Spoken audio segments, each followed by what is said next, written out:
Hey everybody, so long time no see. I think my last video was in 2021, like late 2021, so it is now January, mid-January, 2023. And I'm going to try not to move too much because the camera bounces a little bit. I've got it kind of propped up funny, but yeah, so number one, I'm sorry for not filming sooner. I know a lot of you really care a lot about me and are wondering how I'm doing, so I'm sorry for the pause in video. Pause in filming. I want to show you my shirt. It says coffee weather. I know it's always awkward when someone's wearing a shirt with words and you can't quite tell what the words say. So I got this at Old Navy a while ago. Let's see. So what am I up to? I am still married. I have Dana, who is going to be 6 in June. Delta, who just turned 4 in January. And Dana is in school. She's in kindergarten. Dana has autism, and so she is in a general education class with an aide, a one-on-one aide. And, you know, there's still a lot of bumps with autism, and there always will be. I've just come to accept that. So it's still hard, but I've come a long way with acceptance. And ultimately, the goal is just to try and help her as much as possible, help her feel as comfortable as possible, teach her independence, which we have a ways to go on that. So it's a work in progress. And then Delta is in preschool full time. And then Daniel and I are still working I'm working full time now. I wasn't in the last video. So, and Daniel is still in law enforcement. And yeah, so I am working at a mental health clinic, and I really like it. I like working. I'm a working person, so it's no surprise to me that my biggest struggles were when I was home, not working. So I'm happy to be working. I tried one job. It was a work from home job. It didn't last very long. I didn't really like it. And then I had a really part-time job at a medical clinic, and so I was looking for something more full-time. So I found this one, and I've been here 4 months. So and yeah, I like it overall. I'm not super happy with the position I'm in, so I did ask to move or change roles in the company. So I don't have an exact timeline, but the owners know, you know, my intention and my hope. So, and they're on board with that.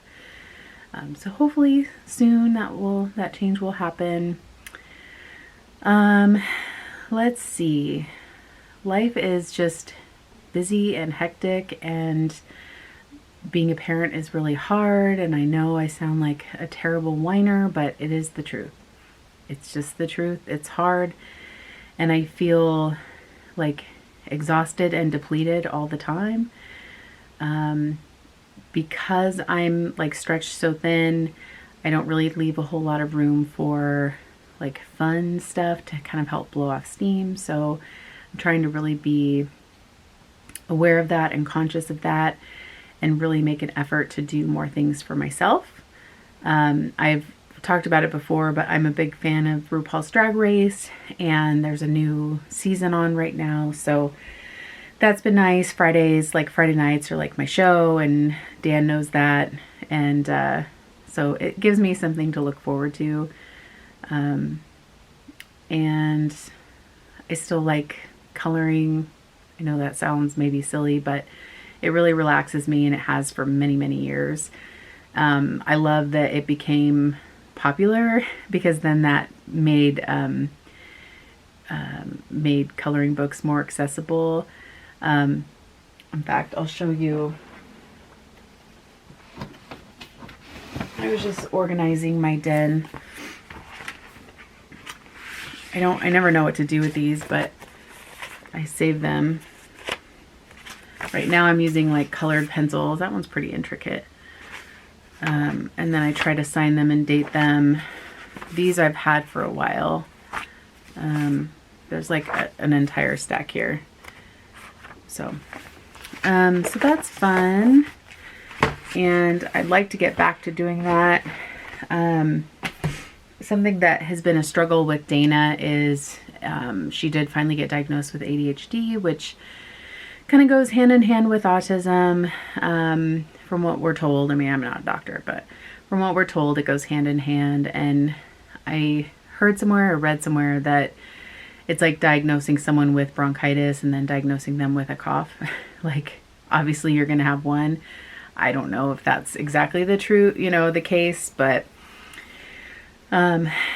so with that, and with her getting older and getting bigger, she just runs all over the house all the time, and like a little hurricane or tornado, or I don't know what the best way to describe it would be, but it's exhausting witnessing that and constantly picking up and cleaning up and trying to teach the kids like, okay, we're going to pick this up, we're going to clean up.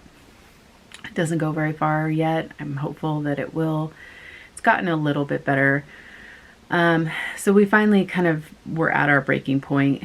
We didn't, I don't know. We were kind of back and forth on introducing meds or not, but we got to a point where we're just kind of desperate. So I want to say about a month ago, we got the official diagnosis and started dextroamphetamine, which is a little bit, it's kind of the same as Adderall is my understanding, but it has like one other thing. So it definitely mellows her out, but when it wears off, she becomes like really agitated and can be kind of aggressive now, which as she's gotten older is kind of scary because, she's hit us. The first time, I guess it's the only time she's hit me was, about a month ago, and it was very upsetting. So I don't want that to be our future, but it might be. That's just part of being a parent with kids with special needs, or maybe kids with, general needs. I don't know. But so that's upsetting when that happens. She's hit Dan more. So we just had her well child check. We were really late for it. She has a lot of anxiety with going to the doctor, and so she was supposed to get it in June of last year, and we just put it off and put it off. And we're not anti-vaccine, but it's just such a fight to get shots or anything. I mean, it got to the point the last time she went to the doctor, just getting vitals was a fight. And so, but the school said she has to have her vaccines by February 15th. So I talked to her doctor and I'm like, can we just go to Dornbecker's and have her sedated? Not general anesthesia, but just sedated. And because she needs labs too. And because she's got a thing with her hormones. And so, adrenal glands. Anyway, the doctor's like, well, let's try it in office first. So she gave us a pill that does some sedation and just kind of like laughing gas a little bit, just kind of loopy and relaxed. So definitely helped. She got through vitals, amazing. She did the exam fine. We tried talking to her about, because, kids know what shots are and vaccines and stuff. So we tried to talk to her about that, and she understood. But then when it came down to kind of Dan holding her and then the nurse kind of holding her legs to give her the shot, Dana kind of flipped out. So thankfully it was only one. We tried the second one, which was flu, but by then she was kicking so bad, and she's really big and strong, and we just didn't want anybody to get hurt. Her hurt, us hurt, the nurse hurt. We didn't want anyone to get hurt. So we just said, nope, don't worry about the second one. So we got it in, and she wasn't traumatized. There was a doctor's appointment one time where I really feel like she was traumatized, and the doctor felt terrible too. And So she just has so much fear sometimes and anxiety. So so that was recently. So the doctor, we talked to her about the aggression that's been happening with the wearing off of the medication. And so we have to talk to our pediatric development doctor, which is who prescribes it. And the nurse actually checked in on Friday via email. So I need to email her back. And Dana's doctor said, you know, there's plenty of different ways they can adjust it. So we will work on that. And we do have good support. We have a couple of caregivers that come in and help. Because Dan and I, with working full time, Delta can stay at preschool late, but Dana gets out of school in the afternoon. So we have someone that comes over every afternoon to be with her, who works with her really great. I have someone that comes over on the weekend because Dan works long shifts on the weekends. And so that helps me and allows me to go run errands without having the kids with me. So yeah, that's kind of where I'm at with my life. Just kind of trudging along. We still don't like go out too much.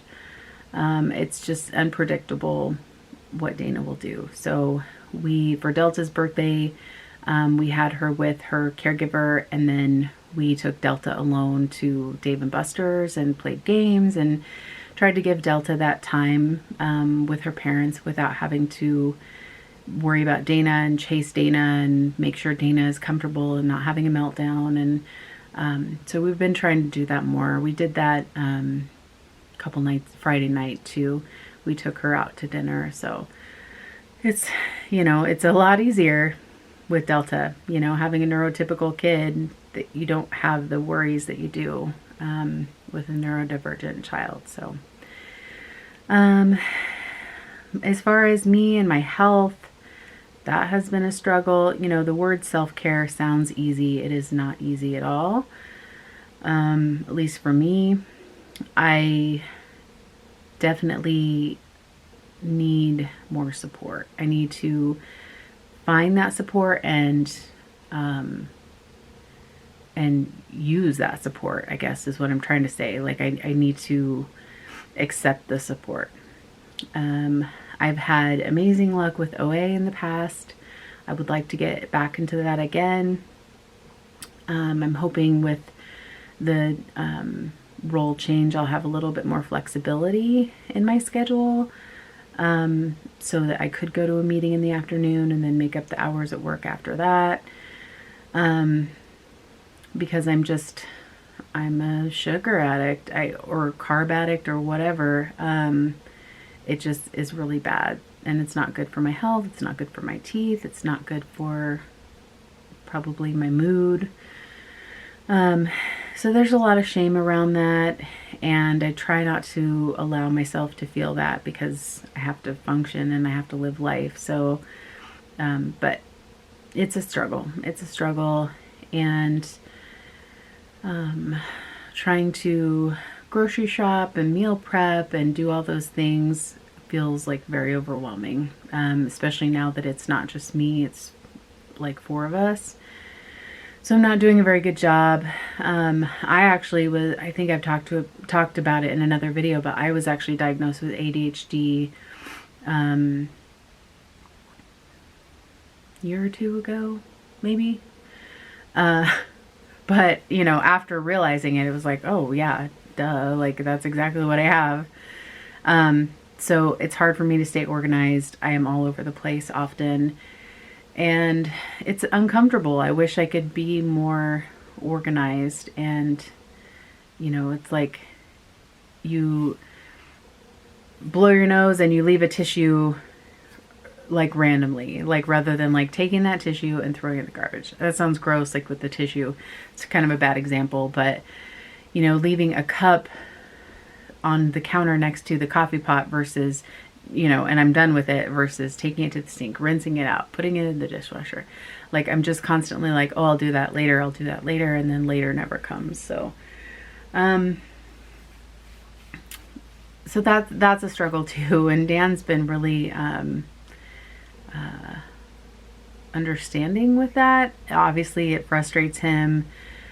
He tries to deal with it, but I'm not a great housekeeper. Like, it just feels chaotic at times. So, I don't know. Maybe I need a med adjustment too. But I only take Adderall in the morning, and I only take it on the weekdays. I have found that it makes me agitated when it wears off, or if I take it 7 days a week, I feel like I get agitated. So it's an interesting medication. I do find it helps me focus, but like I said, the agitation thing isn't very fun. But okay, I'm kind of rambling here. So, excuse me, I don't really have anything to show you or motivate you with, or it's anything fun or interesting or inspirational. I wish I did. I keep like praying for that spark again, but who knows? Who knows what the future will bring? We don't go to church. I'm not like super religious, but I do believe in God, and I do have, you know, a spiritual belief. And I just like, kind of like with what OA says, like I keep praying for the willingness to make a move, you know, to make a change and help myself and help my body. And yeah, so I hope you guys are doing okay. Thanks for watching.